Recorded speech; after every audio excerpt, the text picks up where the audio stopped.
God thinks about us. He knows about us. He knows what's going on in our lives. He knows what we want.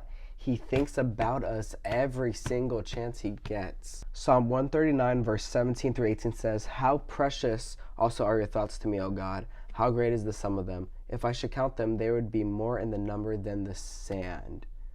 Just think about that. Have you tried to count every single grain of sand? Nobody has done that. But God thinks about us so much that it's equivalent to each grain of sand in the world.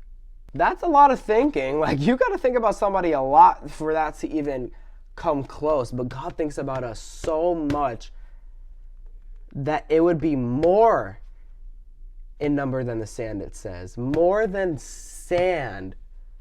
The little tiny things on the beach, more than sand, God thinks about us. Just let that soak in.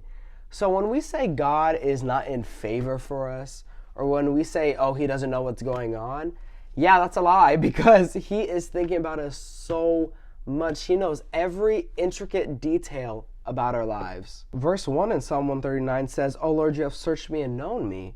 He searched every area of our lives. He knows every area of our lives.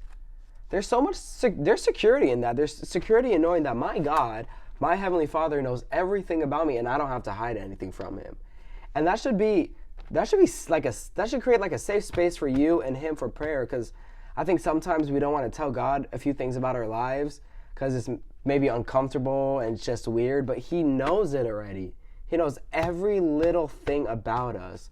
So all we have to do is be honest with him about the situations and just tell him the truth. Tell him everything that's going on, because he wants to hear it. He already knows about it, but he just wants to hear it come out of your mouth. So be honest with God. Know that he loves you. Know that he's always thinking about you. Know that he knows everything about you. You can't lie to God. You can't lie and try to get away with certain things. He knows it all. You're only lying to yourself when you do that, because he's all-knowing. So know that he's always there. He knows about what you're going through. He also knows a way out. He knows how that situation started, why it started, but he also knows what's going to happen after. He also knows that there's a way out. He knows that there's victory at the end. So be secure in knowing that our Heavenly Father thinks about us.